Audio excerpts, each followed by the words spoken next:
नमस्कार। ज्योतिष शास्त्र में श्रद्धा और विश्वास रखने वाले सभी जातकों का पारलौकिक जगत चैनल में बहुत बहुत स्वागत है। आज के इस वीडियो में हम बात करेंगे तुला राशि के जातकों के लिए सितंबर 2022 का महीना किन किन खुशियों की सौगात लेकर आ रहा है, क्या रहेगी ग्रहों की स्थिति और हम क्या कर सकते हैं ग्रहों को अपने अनुकूल करने के लिए। इस वीडियो में हम बात करेंगे आपकी इनकम, आपकी बचत, आपके निवेश, आपकी फाइनेंशियल पोजीशन, भौतिक सुख, ज़मीन जायदाद, वाहन, शिक्षा, संतान, लव, रोमांस, रोग, ऋण, शत्रु, दाम्पत्य सुख, विवाह, नौकरी, व्यापार और विदेश, धर्म, अध्यात्म एवं भाग्य।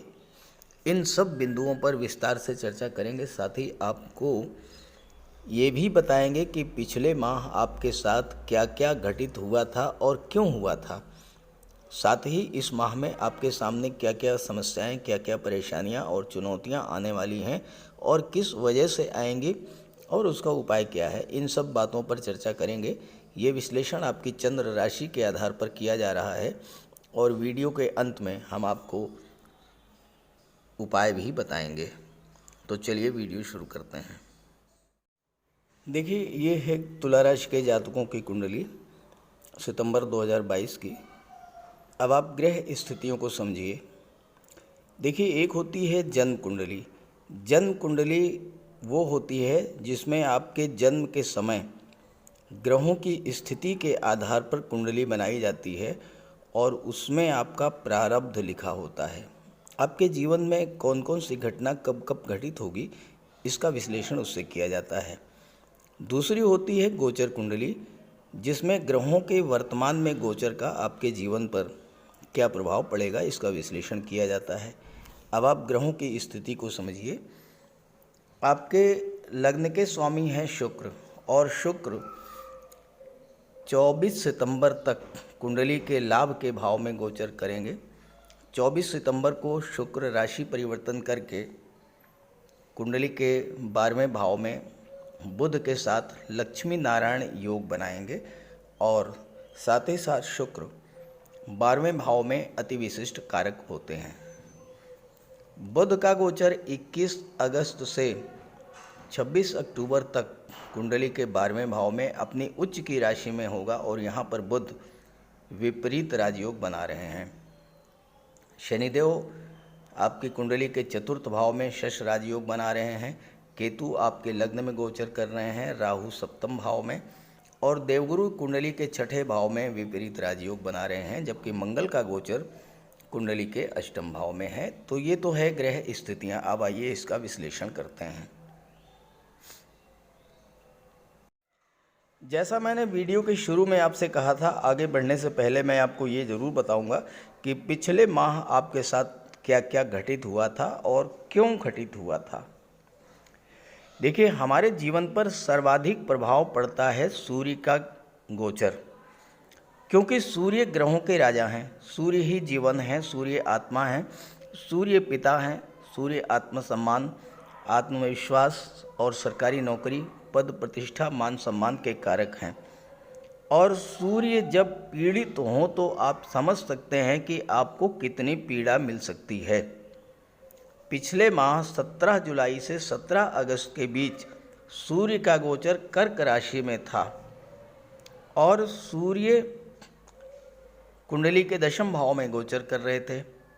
शनिदेव का गोचर कुंडली के चतुर्थ भाव में था। शनि और सूर्य को एक दूसरे का प्रबल शत्रु माना गया है ज्योतिष शास्त्र में। शनि और सूर्य का परस्पर दृष्टि संबंध बन रहा था। शनि की दृष्टि सूर्य पर पड़ी तो सूर्य पीड़ित हुए, सूर्य की दृष्टि शनि पर पड़ी तो शनि पीड़ित हुए। जब कुंडली के दो महत्वपूर्ण ग्रह पीड़ित हुए तो स्वाभाविक है आपको भी पीड़ा महसूस हुई होगी। तो इसका क्या प्रभाव हुआ होगा? वही हुआ होगा जो मैं आपको बताने जा रहा हूँ। अगर वैसा ही हुआ हो तो कमेंट करके ज़रूर बताइएगा। देखिए, शनि जो होते हैं ये कर्म और लाभ के कारक होते हैं, यानी दशम भाव और एकादश भाव के कारक होते हैं। तो शनि के पीड़ित होने का सीधा प्रभाव आपके कामकाज पर पड़ा होगा। काम में मन नहीं लगा होगा, कार्यों की गति धीमी हुई होगी, कार्यों में रुकावट आई होगी, बनते बनते काम बिगड़ गए होंगे, उत्साह की कमी रही होगी, आलस्य बढ़ा होगा और सबसे बड़ी बात, आपको फाइनेंशियल क्राइसिस झेलनी पड़ी होगी। आप आर्थिक संकट से गुजरे होंगे। शनि आयु के कारक होते हैं, तो स्वास्थ्य संबंधी समस्याएं आई होंगी, खर्च बढ़ा होगा, खास करके बीमारियों पर। स्वभाव में एक अजीब तरह का रूखापन रहा होगा, स्वभाव चिड़चिड़ा हो गया होगा, बात बात पर क्रोध आया होगा, दाम्पत्य सुखों में कमी आई होगी और हो सकता है आपको कर्ज भी लेना पड़ा हो। तो ये स्थिति तो शनि के कारण आई। अब सूर्य के कारण क्या आपको परेशानी झेलनी पड़ी होगी? सूर्य ग्रहों के राजा हैं और जब सूर्य ही पीड़ित हो तो सूर्य पिता के कारक होते हैं, तो पिता को कष्ट हुआ होगा या फिर आपका मतभेद हुआ होगा पिता के साथ। सूर्य सरकारी नौकरी के कारक हैं, तो अगर आप नौकरी में हैं तो वहाँ स्थितियाँ आपके अनुकूल नहीं रही होंगी। प्रमोशन या वेतन वृद्धि का मामला था, उसमें रुकावट आई होगी। बॉस से या सहयोगियों से मनमुटाव हुआ होगा, मतभेद हुआ होगा। सूर्य मान सम्मान के कारक हैं, लेकिन सूर्य के पीड़ित होने के कारण मान सम्मान में कमी आई होगी। हो सकता है कार्यस्थल पर आप पर आरोप भी लगे हों। शासन प्रशासन का सहयोग नहीं मिला होगा। यदि आपका कोई काम सरकारी कर्मचारियों अधिकारियों से था, उसमें भी बाधा आई होगी। शिक्षा प्रतियोगिता के क्षेत्र में भी असफलता हाथ लगी होगी। नेत्र कष्ट, हड्डियों के रोगों से, ज्वाइंट पेन से आप परेशान हुए होंगे। अगर पिछले माह आपके साथ ये सब कुछ हुआ हो तो कमेंट करके ज़रूर बताइएगा। अब आइए मासिक भविष्यफल की बात करते हैं। सितंबर 2022 का महीना तुला राशि के जातकों के लिए बहुत ही खास रहने वाला है, क्योंकि आपकी गोचर कुंडली में दो महत्वपूर्ण ग्रह बुध और गुरु विपरीत राजयोग बना रहे हैं। बुध कुंडली के 12वें भाव में और देवगुरु कुंडली के 6ठे भाव में विपरीत राजयोग बना रहे हैं। शुक्र 24 सितंबर को 12वें भाव में आ जाएंगे और बुध और शुक्र लक्ष्मी नारायण योग का निर्माण करेंगे और शनिदेव शश राजयोग बना रहे हैं। इसके अलावा देवगुरु और बुध का दृष्टि संबंध बन रहा है, जिसे ज्योतिष शास्त्र में कुशाग्र योग कहा जाता है। सूर्य भी अपनी ही राशि में लाभ के भाव में गोचर कर रहे हैं और 11वें भाव में सूर्य अति विशिष्ट कारक होते हैं, यानी 11वें भाव के प्रभाव को बढ़ा देते हैं। और शुक्र जो धन के कारक हैं वो लाभ के भाव में हैं, तो धन, वैभव, ऐश्वर्य और सुखों में वृद्धि करेंगे। तो इस तरह से सितंबर के महीने में ग्रह स्थितियां बहुत ही अच्छी हैं। जब इतनी अच्छी ग्रह स्थिति है तो एक स्वाभाविक सा प्रश्न बनता है कि लाभ क्यों नहीं मिलता, और आपके कमेंट्स भी यही आते हैं कि लाभ नहीं मिलता।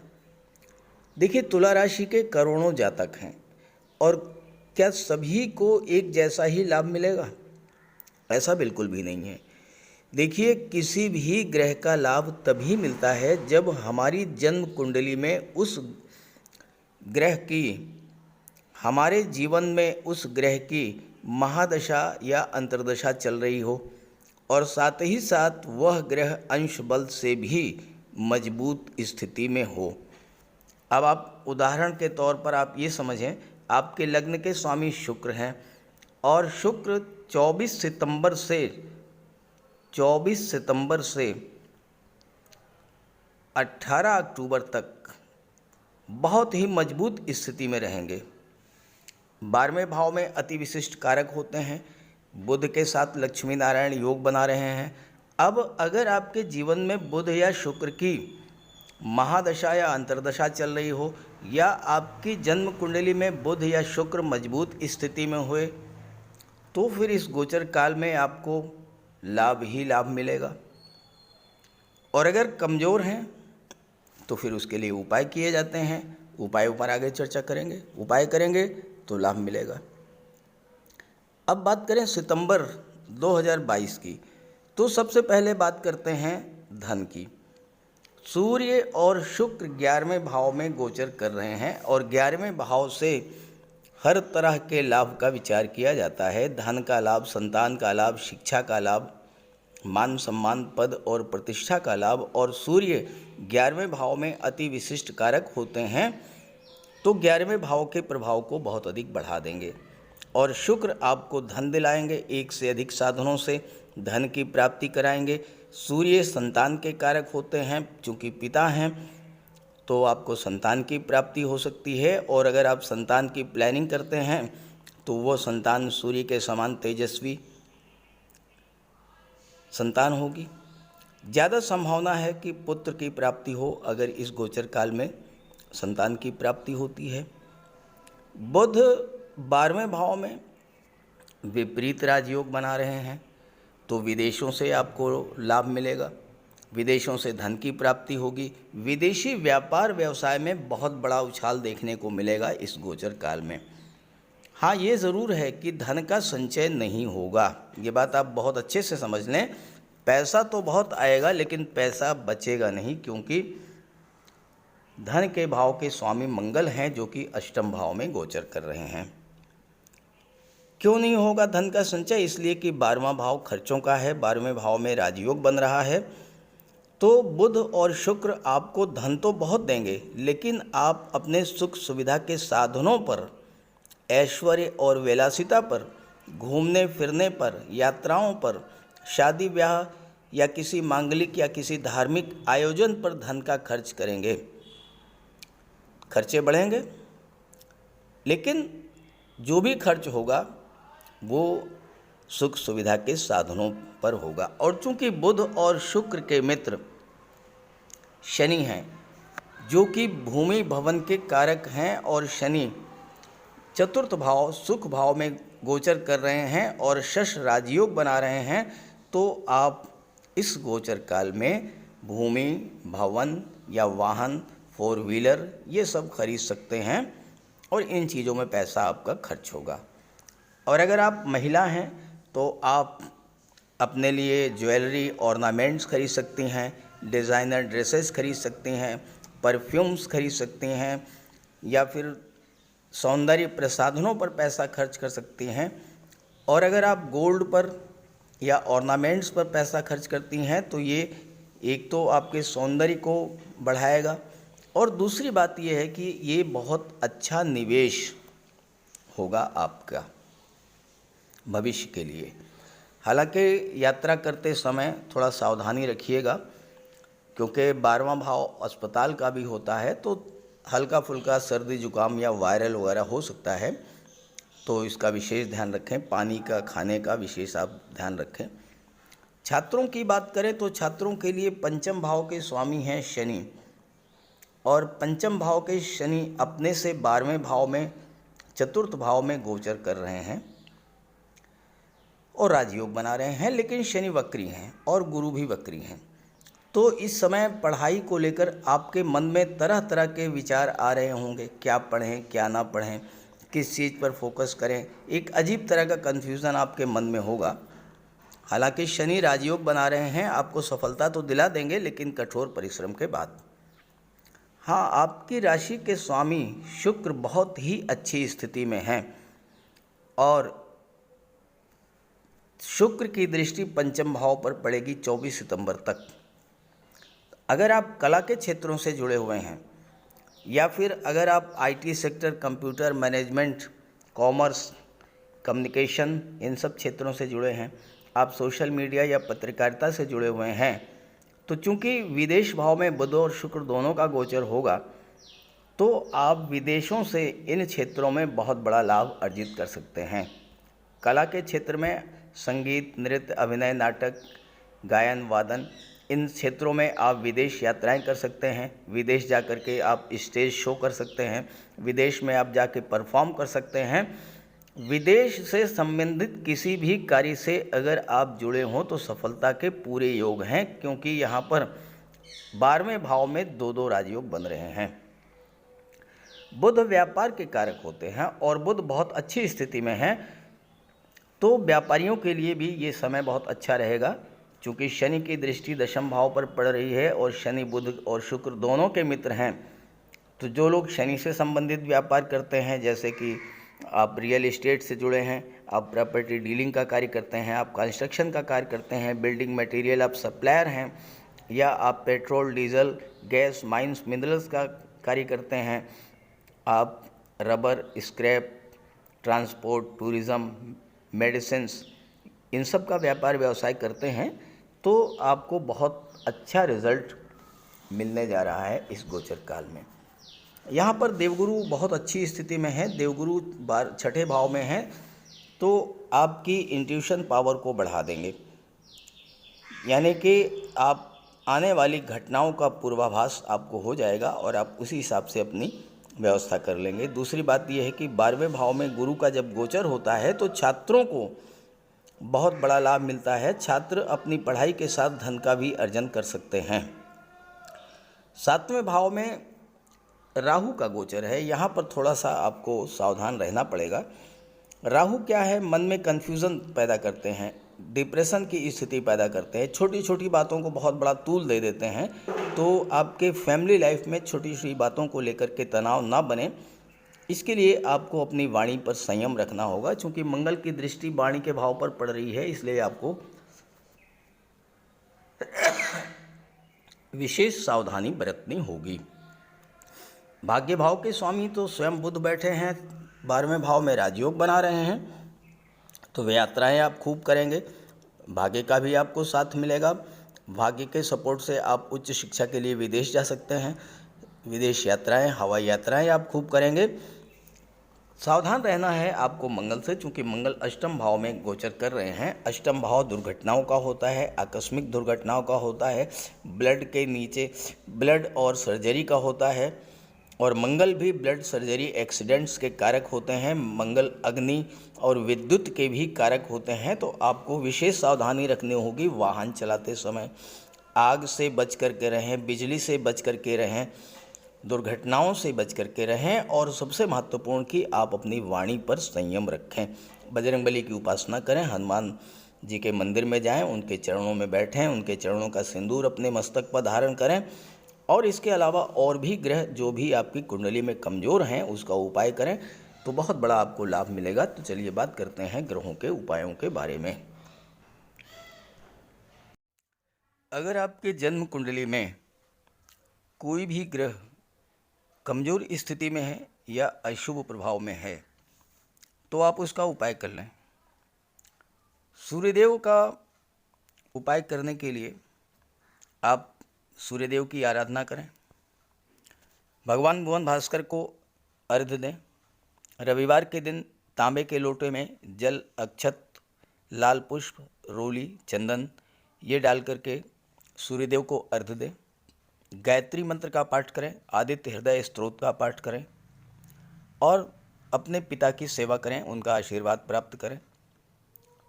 रविवार के दिन एक तांबे का छल्ला या तांबे की अंगूठी ये धारण करें। शनि, राहु और मंगल,